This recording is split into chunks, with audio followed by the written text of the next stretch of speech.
We have Coach Mike Spradlin from Temple. Coach, can you introduce your student athletes, please? This is Clint Cole. Both these guys are captains for us. Clint Cole is our senior corner / safety / whatever we need him to do. And then Chad President, our quarterback. Open it up for questions. Coach Spradlin, what was your adjustment at halftime, down 18 at half? What was the change you made? But really there wasn't a lot of adjustment to it. It was just about taking a fight to them. I mean, we got on our heels a little bit. I don't know. I don't want to sit here and say that the big stage was something that got us a little bit, but I don't think we played quite as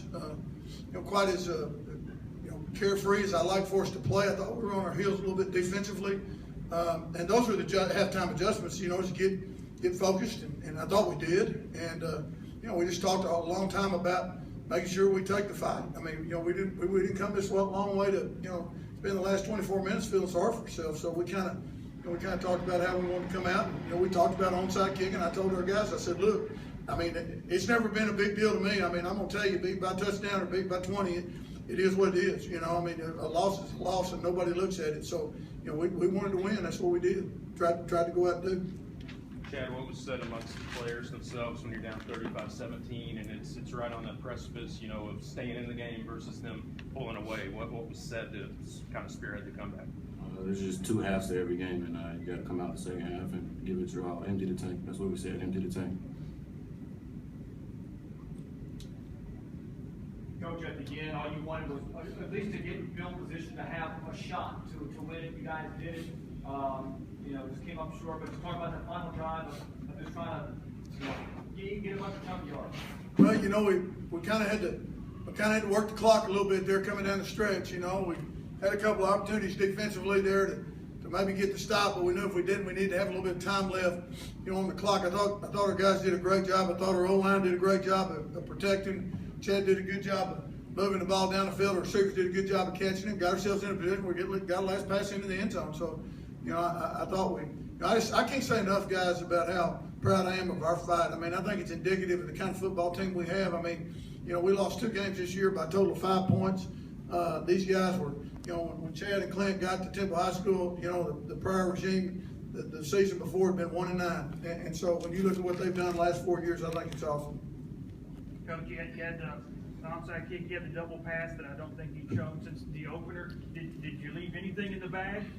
Well, Eric, the plan wasn't to leave anything in the bag. I mean, you can't just call stuff to call it, but those are things that we thought we would have an opportunity maybe to do. So we took, the double pass was something I talked about at halftime, and then, the onside kick was definitely something, guys, that we talked about, that we'd find that moment, and I thought after we, scored and got that thing, at least when we scored, to held them that first drive. I didn't think starting the second half was the time to do it, but I thought there would be a time in the second half, and of course we executed great.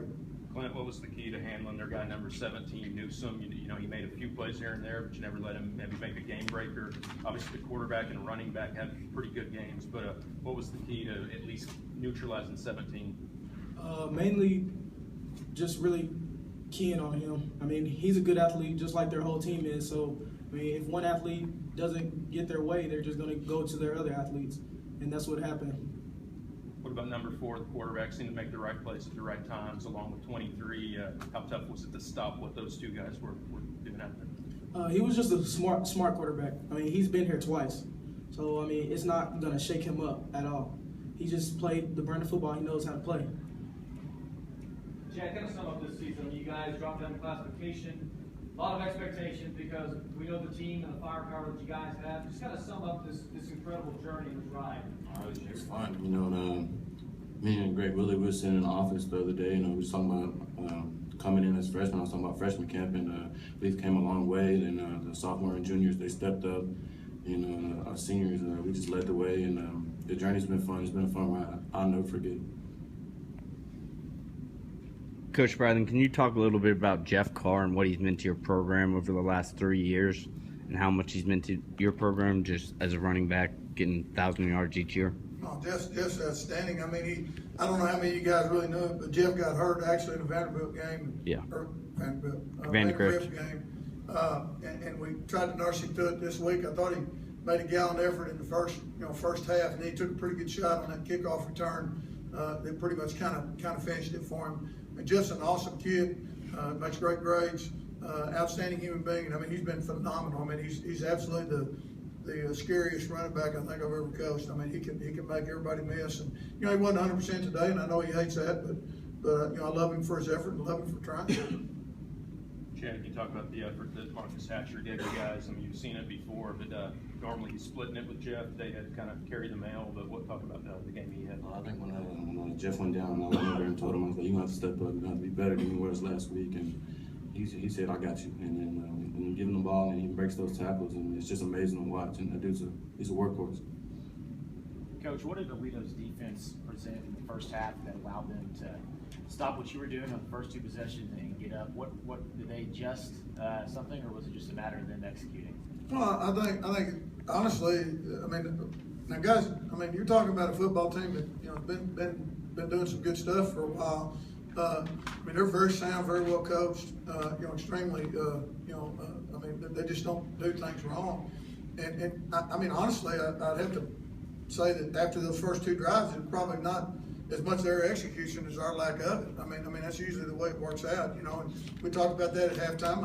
I think we made some nice adjustments at halftime. We talked about the things we needed to do, things we wanted to do well, and we executed better. I thought our old line kind of took over a little bit, and I thought Chad played really, really well, and our receivers caught the football, and we went to work. And I don't know that we did a whole lot different. I just think we executed better in the second half. This is for either player. Temple has this tradition, but the last time there was anything added to that tradition, y'all weren't even alive. And now this year, y'all, I mean, has it dawned on you that maybe you've restarted things, or will that be later in life before you look back like that? I feel like we restarted it because coming in freshman year, we came into a high school that hasn't been very successful on the football team.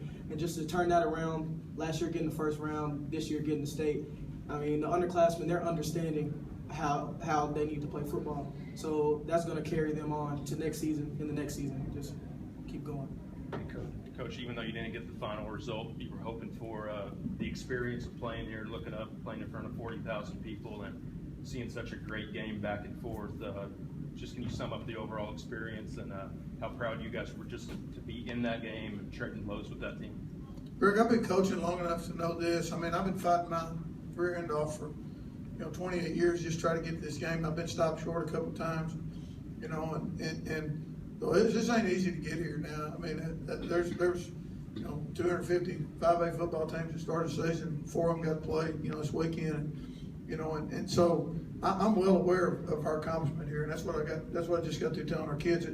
Did we, we didn't step on the field at any point in time this year, last year, year before that, being satisfied with being second place. So, we're not, but at some point in this deal, it's occurred to me, you're going to have to be satisfied with that because it's an accomplishment. I mean, I'm not going to let our players or let anyone, when you go out and fight like we fought, I'm not going to let anyone talk down what just happened here. Nobody was playing for second place, but there was 2 state finalists that played today, and we were one of them, and that's an accomplishment for our program and for our kids. We have to build on that, Greg. I mean, I can't. I take a lot of pride in what our kids and what these young men have done for us, the way they've sold out the program and all those things. Absolutely. I mean, it would be a travesty for our young kids not to feed off of this, and we'll make sure that happens.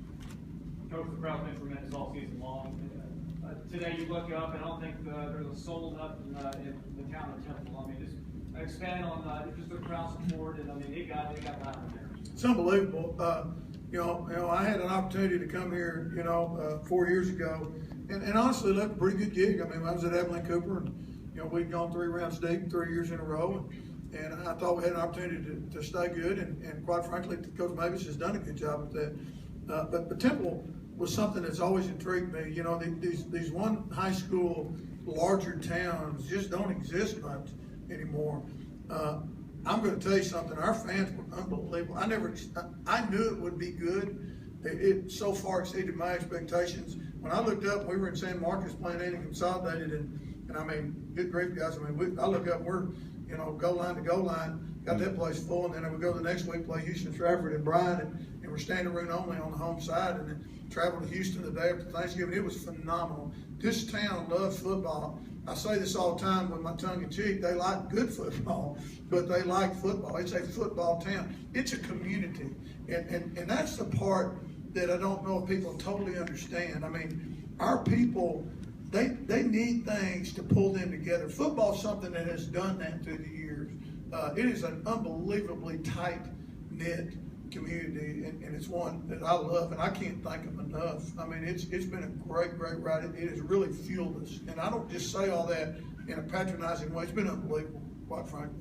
Coach, over the years, I mean, there's been some great state championship games, and then this ranks right up there. In fact, some people in the press box were even calling it the best they'd ever seen.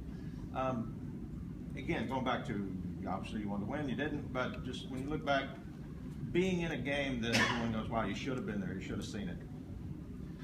I mean,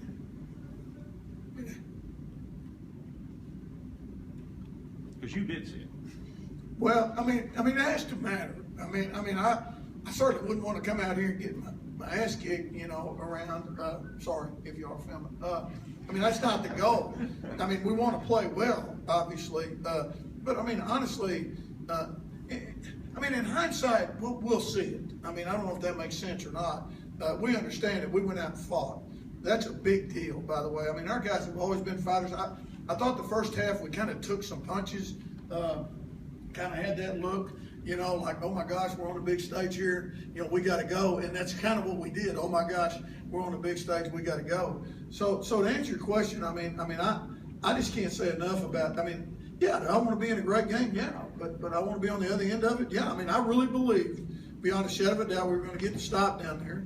That didn't happen, and I really believe when Chad threw that football, we were fixing to catch it. That's just what you do. You don't get here without that belief. You can't. And I guarantee you our guys believed it. It just doesn't happen. So we had a pretty good belief system in place.